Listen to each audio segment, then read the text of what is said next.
ज्ञान the treasure में आपका स्वागत है और हम आपको बताएंगे सौप्तिक पर्व के बारे में। महाभारत का सौप्तिक पर्व क्या है? सौप्तिक पर्व में ऐशिक पर्व नाम का एक उपपर्व है। इसमें अश्वत्थामा को सेनापति बना देता है दुर्योधन। अभी अश्वत्थामा, कृतवर्मा और कृपाचार्य कौरव पक्ष के शेष इन तीन महारथियों का वन में विश्राम करने जाते हैं।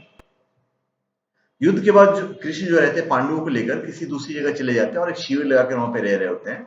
अभी कृपाचार्य, कृतवर्मा और अश्वत्थामा तीनों वीर पांडवों के शिविर के पास पहुंचकर एक पेड़ के नीचे आकर रुकते हैं रात्रि को। और वहां उनके खेमा लगा रहता है, उनके टेंट वगैरह लगे हुए होते हैं। रात को अश्वत्थामा देखता है कि एक उल्लू अंधेरे में आता है और वहां के सारे कौवों को मार डालता है। और उसको ये लगता है कि ऊपर वाले ने उसको ये हिंट दिया है कि रात के वक्त में सारे पांडवों को मार डालो। और वो कृतवर्मा और कृपाचार्य को कहते हैं कि रात्रि के वक्त हम सारे पांडवों का नाश कर देते हैं।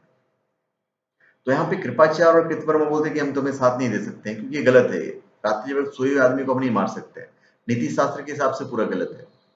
पर कहता है कि मुझे अपने पिता का बदला लेना है, दुष्योधन को मुझे मारना है और मैं तुम्हारा सेनापति हूं, तो तुमको तो हमारी बात माननी ही पड़ेगी।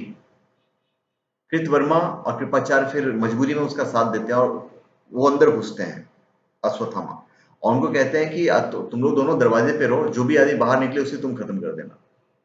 और अंदर जाके वो दुष्योधन को मारते हैं। उसके जो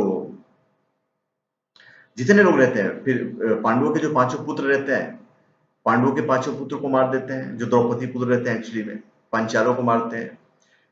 और जैसे कोई बाहर निकलता है उसको वो मार देते हैं, कृपाचार्य और कृतवर्मा।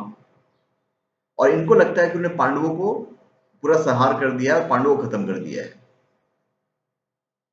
और पांचों पांडव, जिसको पांचों पांडव के जो सर समझे, जो एक्चुअली में पांडव के पुत्र थे, उनका सर लेकर वो दुर्योधन के पास जाते हैं और कहते हैं कि मैंने पांचों पांडवों को मार दिया है। और यहाँ पे जो दुर्योधन है वो भी अपना प्राण छोड़ते हैं। उनको ये संतोष होता है कि चलो ठीक है, अब सारे के सारे पांडव खत्म हो गए और दुर्योधन की मृत्यु हो जाती है। अभी प्रातः काल होते ही पांडव जो अपने शिविर में पहुंचते हैं और जब शिविर की हालत देखते हैं और उन्हें पता चलता है कि पूरा काम अश्वत्थामा का है, तो भीम अकेले निकल पड़ते हैं अश्वत्थामा को ढूंढने के लिए। अभी ये जो है श्री कृष्ण को तो पता था कि इसके पास ब्रह्मशीरा नामक का अस्त्र है जिससे कोई बच नहीं सकता है। तो अर्जुन और युधिष्ठिर और कृष्ण भीम के पीछे पीछे भागते हैं। अभी अश्वत्थामा एक तालाब के पास बैठे हुए थे और वहां पर भीम उनको ललकारते हैं और इतने में ये लोग भी पहुंच जाते हैं, युधिष्ठिर और अर्जुन। और यहाँ पे पांडवों के नाश के लिए वो ब्रह्मशीरा अस्त्र छोड़ देते हैं, जहां पे फिर उसके बचाव के लिए अर्जुन को अपना अपना अस्त्र चलाना पड़ता है, पाशुपत अस्त्र। अब पूरा ऐसा था कि पूरा ब्रह्मांड ही प्रलय हो जाएगा, तो दोनों अस्त्रों के बीच में वेद व्यास आ जाते हैं और दोनों को आज्ञा देते हैं कि अपने अपने अस्त्र वापस लो। तो अर्जुन उनकी बात मान लेता है, बोलता है ठीक है, और अर्जुन अपने अस्त्र वापस ले लेता है।